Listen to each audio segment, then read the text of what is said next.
Thank you for coming by. This is an American Project. Please take the time to like the video for me if you would, please. That helps a lot. And subscribe if you haven't already. I got a second channel, and the link is up above my head here on the top of this video, and I also have the link in the description. I got 11 subscribers on there, and I need 1,000 to get it started. So if you'd like to help out with that goal, I'd really appreciate it. We managed to get 1,000 here really fast once people started finding out about it. All right, let's take a look at what's going on with the case down in Georgia with Judge Scott McAfee and Fani Willis. The case continued today in reference to former President Donald Trump's election interference in Georgia. So let's take a look, see what they got to say. I'm going to check a couple different articles out here and comment on them and pick through them. McAfee held his first hearing in the case since he declined a motion to disqualify Fulton County District Attorney Fani Willis. It says that legal analysts are in the dark about just how he would rule on Trump's efforts to get the case thrown out. So Anthony Michael Kreese, an attorney and professor at Georgia State University College of Law, told Newsweek that McAfee didn't offer much insight into how he'd rule, leaving even experts guessing about whether or not the arguments would be enough to derail what has been seen as the strongest of the 4 criminal cases against Trump.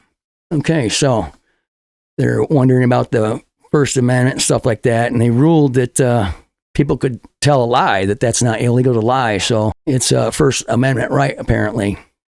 And let's see.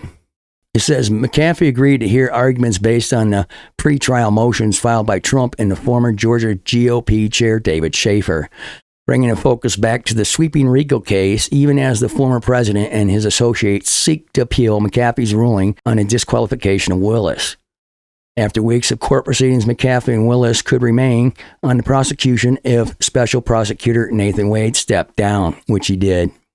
All right, during Thursday's hearing, Trump's attorney argued that the indictment against him should be dismissed because his political speech is protected by the First Amendment, an argument that has already been shut down by Judge Tanya Chutkan, the D.C. judge overseeing Trump's federal election interference case.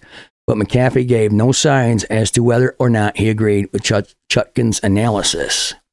Basically, this being one of America's biggest trials in history, the judge is keeping his cards close to his chest, is what the article goes on to say.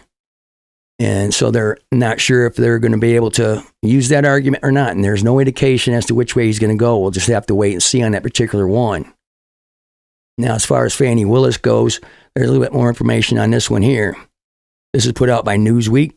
Fulton County District Attorney Fani Willis' office is relying on another Trump case to make its First Amendment arguments in the sweeping RICO case against former President Donald Trump and his allies.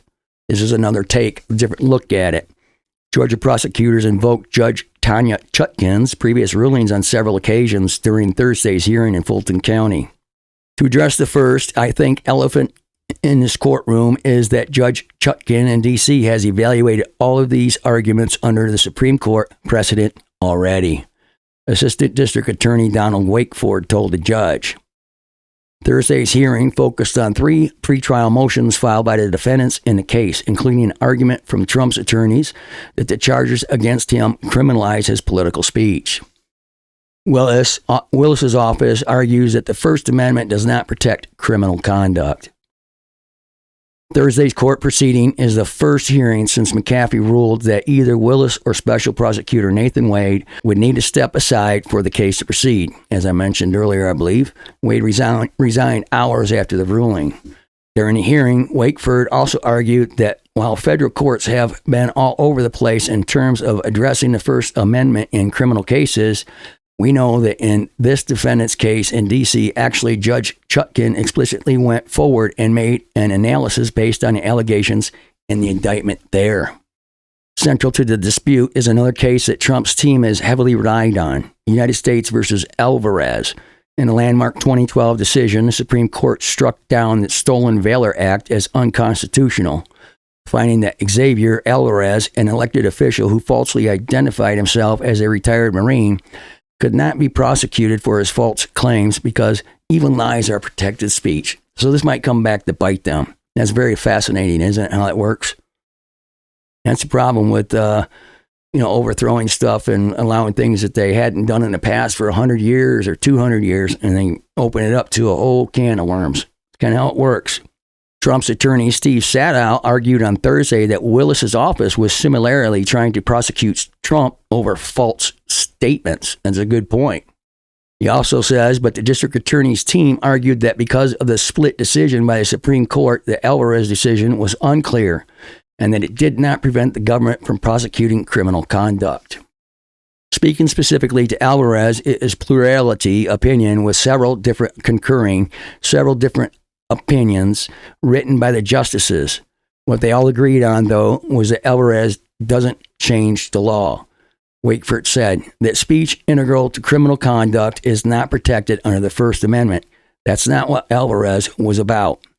The assistant district attorney also argued that Trump was not just being charged for lying, he was being prosecuted for lying to the government, an act that is illegal because it does harm to the government. Interesting. The president of the United States is lying. I've seen that before. I mean, honestly, I have. I've seen, Joe Biden lie. He lies a lot. He really does. And there's a lot of proof of that, right here on YouTube. And I've seen a lot of other government officials lie, especially the police. They lie all the time. And it seems to me, thinking back on it, that they didn't used to lie like that because of something like this right here, that they weren't allowed to. But now it's like, I watch these videos where they interrogate people, and it seems like they're constantly lying. They lie every time you turn around, in those videos anyway. And I find that very interesting. I was wondering why it started becoming more and more prevalent. Perhaps it's got something to do with this particular law. Okay, so that gives us an idea what happened on the first day back, Thursday, at the hearing. So there might be some things dismissed. So we'll keep an eye on it and see what happens. Of course, I'm going to keep an eye on this one, the Fani Willis case. So I thank you for coming by. Please be sure to like and subscribe. I really appreciate it. Consider subscribing to my second channel. See how fast we can get that going. I really appreciate it. Thank you, and God bless.